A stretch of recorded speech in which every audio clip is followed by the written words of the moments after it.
কাছে সাহায্য না নিয়ে তখন তোমাকে অপমান করেছিলাম, আর তাই হয়তো পানিতে পড়ে গিয়েছিলাম।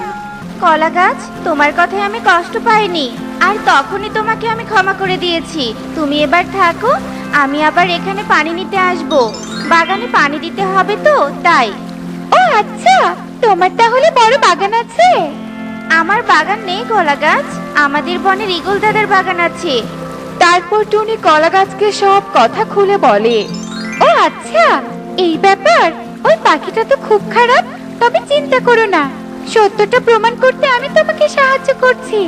জঙ্গলের ভেতরে একটি চাদর নীল কলা গাছ আছে, তুমি ওই কলা গাছের কাছে গিয়ে সবটা খুলে বলো, তাহলে ওই কলা গাছ নিশ্চয়ই একটা উপায় বের করে দিবে। আচ্ছা ঠিক আছে কলা গাছ।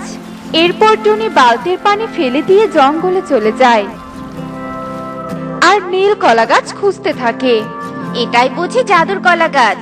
এই যে নীল কলা গাছ, তুমি কি জাদুর কলা গাছ? হ্যাঁ, আমি জাদুই কলা গাছ, কিন্তু তুমি আমাকে কিভাবে চেনো?